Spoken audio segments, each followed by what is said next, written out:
കുവൈറ്റിലെ തീപിടുത്തത്തിൽ മരണസംഖ്യ ഉയരുന്നു. മലയാളികളടക്കം 44 പേർ മരിച്ചതായി അന്താരാഷ്ട്ര മാധ്യമങ്ങൾ. മംഗഫ് ബ്ലോക്ക് 4-ൽ പ്രവാസി മലയാളികളുടെ ഉടമസ്ഥതയിലുള്ള കമ്പനിയിലെ ജീവനക്കാർ താമസിച്ചിരുന്ന ഫ്ളാറ്റിലാണ് പുലർച്ചെ 4 മണിയോടെ തീപിടുത്തമുണ്ടായത്. വിവരങ്ങളുമായി ജമാൽ ചേരുന്നു. ജമാൽ, എന്താണ് സംഭവിച്ചത്? ഗ്യാസ് സൂക്ഷിച്ചിരുന്നു ഈ കെട്ടിടത്തിന്റെ താഴത്തെ നിലയിൽ എന്ന് മനസ്സിലാക്കുന്നു. ഇതിൽ നിന്നാണ് തീ പടർന്നത് എന്നതുമായി ബന്ധപ്പെട്ട വിവരങ്ങളൊക്കെ പുറത്തു വരുന്നുണ്ട്. ആഭ്യന്തരമന്ത്രിയടക്കം അവിടെ എത്തി അന്വേഷണം ഉത്തരവിട്ട ഒരു സാഹചര്യമൊക്കെ ഉണ്ട്. എന്താണ് പോലീസ് പറയുന്നത്? അഞ്ജന, കുവൈത്ത് മംഗഫിലെ 6 നിലയുള്ള ഒരു കെട്ടിടത്തിലാണ് ഇന്ന് പുലർച്ചെ തീപിടുത്തം ഉണ്ടായത്.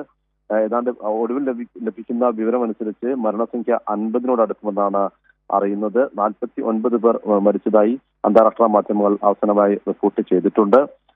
അപകടത്തിന്റെ കാരണം കൃത്യമായി വ്യക്തമല്ല. പക്ഷേ ഇപ്പോൾ അധികൃതർ ഫയർഫോഴ്സ് വൃത്തങ്ങൾ അറിയിച്ചിരിക്കുന്നത് കെട്ടിടത്തിന്റെ താഴെ നിലയിൽ സംഭരിച്ച ഗ്യാസ് സിലിണ്ടറുകളാണ് അപകടത്തിന് കാരണം എന്നാണ് അറിയിച്ചിരിക്കുന്നത്. കുവൈത്ത് ആഭ്യന്തരമന്ത്രി ഫഹദ് അൽ യൂസഫ് അടക്കം നിരവധി ഉദ്യോഗസ്ഥരും മന്ത്രിമാരുമൊക്കെ അപകടസ്ഥലം സന്ദർശിച്ച് അന്വേഷണത്തിന് ഉത്തരവിട്ടിട്ടുണ്ട്. കർശനമായ നടപടികൾ ഇക്കാര്യത്തിൽ അധികൃതർ സ്വീകരിക്കുമെന്ന് അറിയിച്ചിട്ടുണ്ട്. നിരവധി മലയാളികൾ താമസിക്കുന്ന കെട്ടിടത്തിലാണ് അപകടം ഉണ്ടായിരിക്കുന്നത്. കുവൈറ്റ് NDPC കമ്പനിയിലെ ഏറ്റവും പ്രധാനപ്പെട്ട ഒരു കമ്പനിയാണ്. ജമാലി, മരിച്ചവരിൽ മലയാളികൾ ഉണ്ട് എന്നാണ് മനസ്സിലാക്കുന്നത്. ഇവരെ തിരിച്ചറിയാൻ സാധിച്ചിട്ടുണ്ടോ? അഞ്ജന, മലയാളികളെ സംബന്ധിച്ച് അല്ലെങ്കിൽ മരിച്ചവരുടെ പേര് വിവരങ്ങൾ ഇതുവരെയും ലഭ്യമാക്കിയിട്ടില്ല. പക്ഷേ നിരവധി മലയാളികളും മറ്റ് സംസ്ഥാനക്കാരും ഉൾപ്പെട്ടിട്ടുണ്ട് എന്നാണ് ഇന്ത്യൻ എംബസിയും അറിയിച്ചിരിക്കുന്നത്. മരിച്ചവരുടെ പേര് വിവരങ്ങൾ ഇതുവരെ ലഭ്യമാക്കിയിട്ടില്ല. ഇവർ ഏത് ജില്ലക്കാരാണ് എന്ന് സംബന്ധിച്ച വിവരങ്ങളും ലഭ്യമായിട്ടില്ല. ഈ കമ്പനിയിൽ, ഈ NBTC കമ്പനിയിൽ നിരവധി മലയാളികൾ ജോലി ചെയ്യുന്നുണ്ട്. ഒപ്പം തന്നെ മലയാളിയാണ് ഇതിന്റെ ഉടമയും. പുറത്ത് തീപിടുത്തമുണ്ടായപ്പോൾ നിരവധി പേർ കെട്ടിടത്തിൽ നിന്ന് താഴേക്ക് ചാടി ഇത് അപകടം വർദ്ധിപ്പിച്ചു എന്നാണ് അറിയുന്നത്. ഒപ്പം തന്നെ പുക ശ്വസിച്ചും മരണമുണ്ടായിട്ടുണ്ട്. ഏതായാലും രക്ഷാപ്രവർത്തനങ്ങൾ ഇപ്പോഴും പുരോഗമിക്കുകയാണ്. രാവിലെ തീപിടുത്തം ഉണ്ടായ ഉടൻ തന്നെ അധികൃതർ സിവിൽ ഡിഫൻസും ഫയർഫോഴ്സും എത്തി തീ അണച്ചിരുന്നു. പിന്നീട് രക്ഷാപ്രവർത്തനങ്ങൾ ഇപ്പോഴും പുരോഗമിക്കുകയാണ്.